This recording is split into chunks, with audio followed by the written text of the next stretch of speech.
Jangan lupa subscribe, like, komen, dan share YouTube TVRI Bengkulu. Dan nyalakan loncengnya ya. Assalamualaikum warahmatullahi wabarakatuh. Halo pemirsa TVRI Bengkulu, selamat sore. Senang sekali saya Agnes Ramadhani kembali menjumpai Anda pada kesempatan kali ini.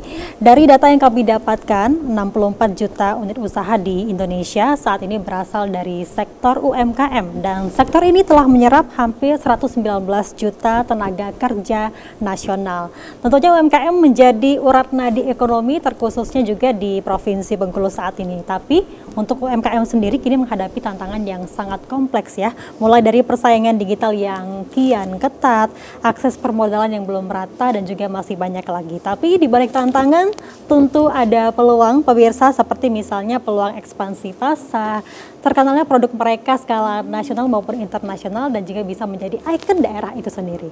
Nah, di sore hari ini kita akan membahas tema yang sangat menarik sekali, yakni tantangan dan juga peluang UMKM bersama dengan Ibu Melianti selaku pelaku UMKM. Halo, selamat sore.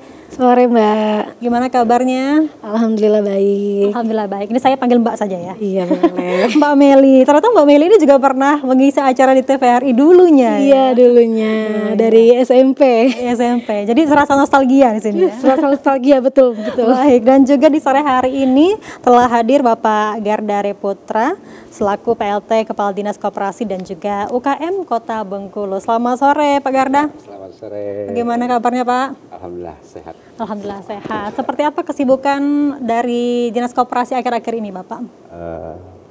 Ada dua program utama terkait instruksi Presiden, itu Koperasi Kelurahan Merah Putih, dan juga ya ini sesuai tema untuk pengembangan UKM di Kota Bengkulu. Di Kota Bengkulu. Baik, kita ke Mbak Meli terlebih dahulu ya. Mbak Meli, ini usahanya usaha apa sih, dan juga memulai usaha ini sejak tahun berapa? Iya.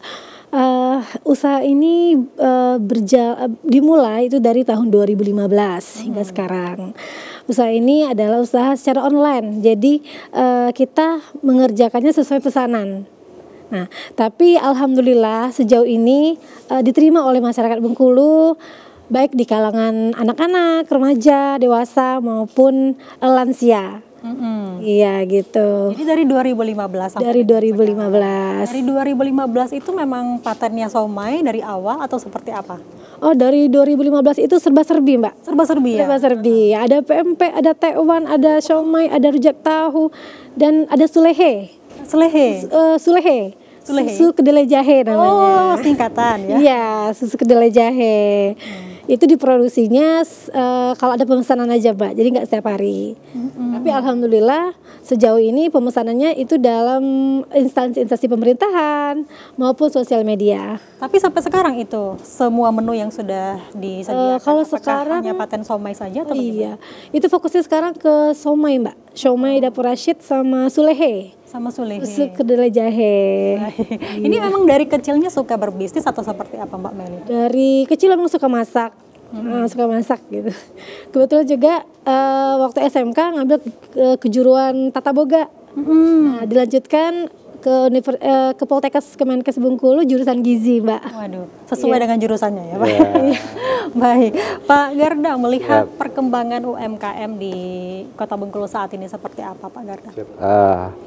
Jadi kalau untuk perkembangan UMKM di Kota Bengkulu setelah pasca COVID kemarin memang itu terus bergairah, dan memang alhamdulillah memang tumbuh dan itu menjadi salah satu potensi besar khususnya di Kota Bengkulu, dan memang juga sejalan itu dengan visi misi Bapak Wali Kota, memang mewujudkan pertumbuhan perekonomian yang inklusif, berdaya saing, dan berdasarkan potensi lokal. Kita banyak potensi lokal, makanya dari kuliner, dari kekayaan adat, terus dari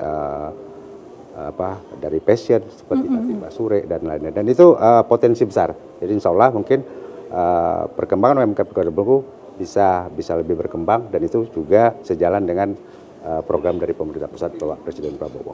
Dari data sejauh ini sudah berapa UMKM yang terdaftar, Bapak? Kalau data UMKM sampai dengan saat ini itu lebih kurang ada 44.000 UMKM. Nah, memang itu terdiri dari ada yang UMKM dari kuliner, dari yang passion, ada jasa. Nah, memang UMKM yang memang memang terus berkembang itu nanti akan kita coba mungkin baseline ulang lagi. Karena seperti apa?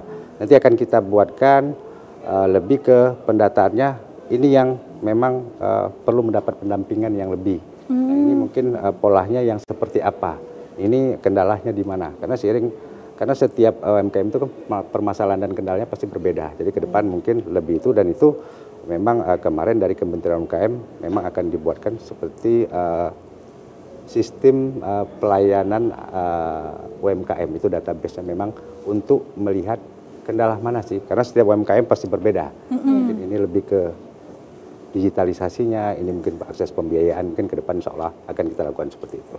Baik, tapi sejauh ini untuk pelaku UMKM sendiri rentan usianya banyak dari kalangan orang tua, remaja, atau seperti apa kalau dari tahun ini seperti apa? Kalau untuk UMKM ini kan mungkin beragam. Memang kan yang lagi banyaknya itu memang anak-anak muda tuh. Iya. Memang kreativitasnya lagi semangat tinggi, lagi semangat.